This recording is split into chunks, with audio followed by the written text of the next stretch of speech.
সুপ্রিয় দর্শক মণ্ডলী, আসসালামু আলাইকুম। রায়ান জৈব কৃষি প্রকল্প থেকে আপনাদেরকে জানাচ্ছি সুস্বাগতম। কাঁঠাল, আমরা সবাই জানি যে কাঁঠাল বাংলাদেশের জাতীয় ফল। তো এই কাঁঠাল বাংলাদেশের আনাচে কানাচে আপনারা দেখতে পারবেন।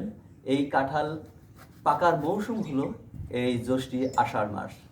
তো রায়ান জৈব কৃষি প্রকল্প থেকে আপনাদেরকে যে কাঁঠালটা আমি দেখাতে যাচ্ছি সেটি হলো আমাদের বাংলাদেশি জাত না, এটি হলো ভিয়েতনামিজ খাটো জাতের কাঁঠাল।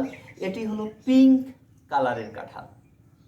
তো সুপ্রিয় দর্শক মণ্ডলী, এই পিঙ্ক জাতের কাঁঠাল, এটা আপনারা দেখতে পাচ্ছেন যে এই যে কাঁঠালের যে কোয়াটা, এটাকে কোয়া বলে, এটা অনেকটা পিঙ্কিশ কালার।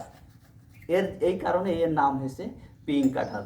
তো এর সবচেয়ে সুন্দর যে বৈশিষ্ট্য, যে এই কাঁঠাল যদি একটা ভাঙা হয় তাহলে এর যে ফ্লেভার, সেই ফ্লেভারটা মনে করবেন যে অত্র অঞ্চলে এর সেই ফ্লেভারটা ছড়িয়ে পড়বে। এত সুন্দর মিষ্টি একটা ফ্লেভার।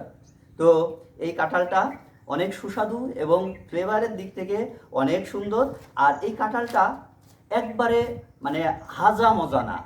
এটা এটা হলো আপনার একটু ওই যে খাজা জাতের যে কাঁঠাল, সেই কাঁঠালের মতো, অর্থাৎ এটা একটু শক্ত শক্ত একটু ভাব আছে।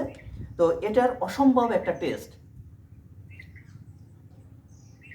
এটার অসম্ভব একটা টেস্ট, অনেক সুন্দর মিষ্টি একটা কাঁঠাল, খাঁচা কাঁঠাল। তো যারা এই বিদেশি জাতের ভিয়েতনামিজ খাটো জাতের কাঁঠাল, এই পিঙ্কিশ কাঁঠাল, পিঙ্ক কালারের কাঁঠাল যারা চারা সংগ্রহ করতে চান, তারা রায়ান জৈব কৃষি প্রকল্পে আপনারা যোগাযোগ করতে পারবেন। ধন্যবাদ। আসসালামু আলাইকুম।